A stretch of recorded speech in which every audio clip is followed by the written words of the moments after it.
Welcome back. As promised, let's get to the management of MAS Financials. It was a strong quarterly performance. In fact, their asset quality improved, disbursements also on the rise, and assets under management grew by about almost 30%. Kamlesh Gandhi, who's the chairman and managing director at the company, joins us now.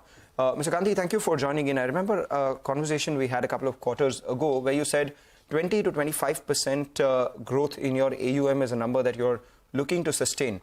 This quarter, you did about 29.5%, closer to 30%. So should we believe that the new sustainable range has moved higher, or do we believe that 20 to 25% still stands? Because at this rate, you will reach that 10,000 crore AUM book much earlier than what you had anticipated. Good morning, and thank you for referring the last conversation. As such, strategically, we are inclined towards a growth of anywhere between 20 to 25%. And being a company of more than 2 decades, we always believed that it is not always fair to determine the growth, but at times it is good to discover the growth also. So as we get the favorable situation in the market in terms of liability raise, in terms of the asset quality, in terms of the opportunities we get in the competitive landscape to the segment we serve, we may perform better than what we had anticipated. But still, we'll hold on to a guidance of anywhere between 20 to 25%. And as you rightly remarked, we are a striking distance away from a very important milestone of 10,000 crores, which should happen by Q4 this year. And if you combine our housing finance on a consolidated basis, we should be close to 10,500 crores by the year end. Okay. So, I don't think asset quality is too much of an issue for you all. Your gross NPA is at around 2%. But if you had to break up, the asset quality trends within your segments, you have micro enterprise loans, SME loans, which is growing at a fast rate, two-wheelers, CV loans, salaried personnel.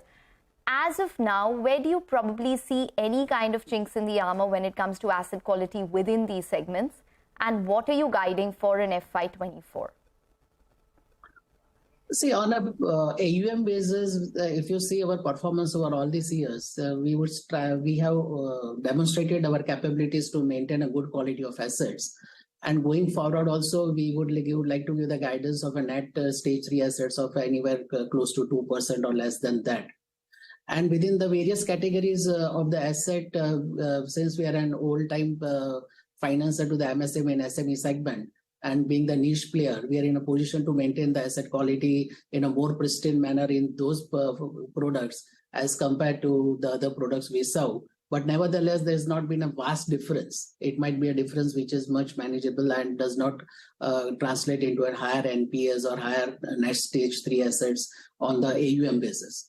And the way we design our products and the credit delivery and the disbursement is such that we have a very cautious approach and a very conscious approach towards the quality of the assets. So within it is all range bound, anywhere between 2 to 3% on gross stage 3 assets, and net stage 3 assets will be between 1.5 to 2%. Okay. Can you just tell us about your MFI segment? Your loan growth momentum seemed to have slowed down there. Why is that? See, as we grow our balance sheet size from our MEL segments, that is micro enterprise loans, we are focusing also on the growth on the small and medium enterprise loans.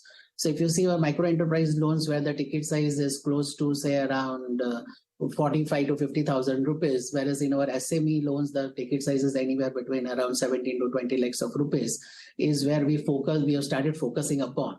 So if you see the overall the performance of the company in terms of the product mix, the SME product is also catching up with MEL. So as we grow our balance sheet size, the MEL will continue to grow at a lesser pace as compared to our other loans, that is SME and all other products.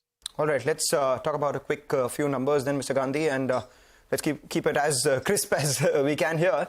Outlook on NIMs and, the kind of incremental cost of funds that you have. You've maintained a band of 6 to 7%.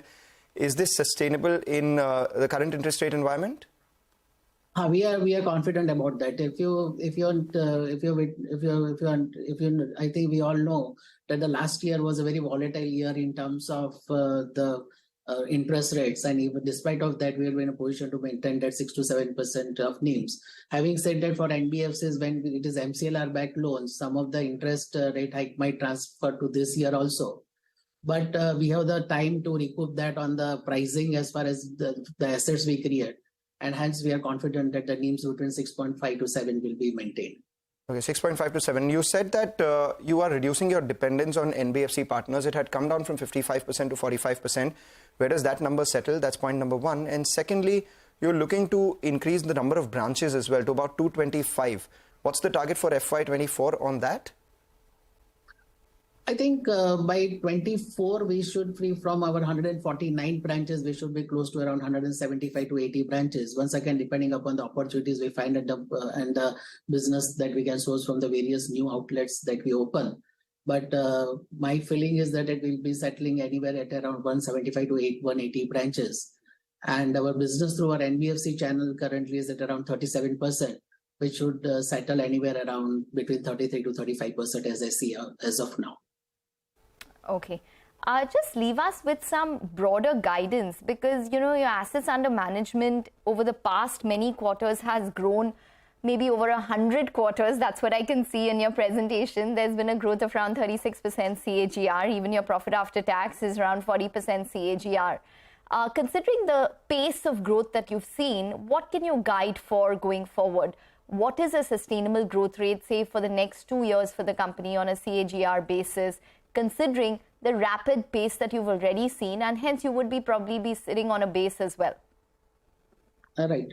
So when we talk about a long journey of more than 100 quarters and a growth of 36 and 40%, that was given on a lower base.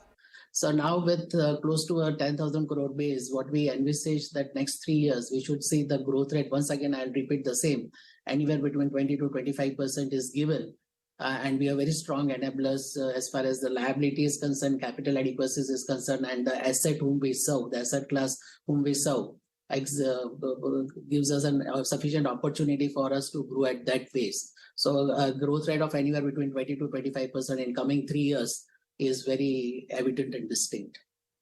All right. Thanks a lot, Mr. Gandhi, for joining in and giving us those answers. We have to, commend the consistency that we've seen in the growth of the business with the maintaining of your asset quality and margins. Let's hope that, all that you've guided for continues to sustain as well. Wish you good luck.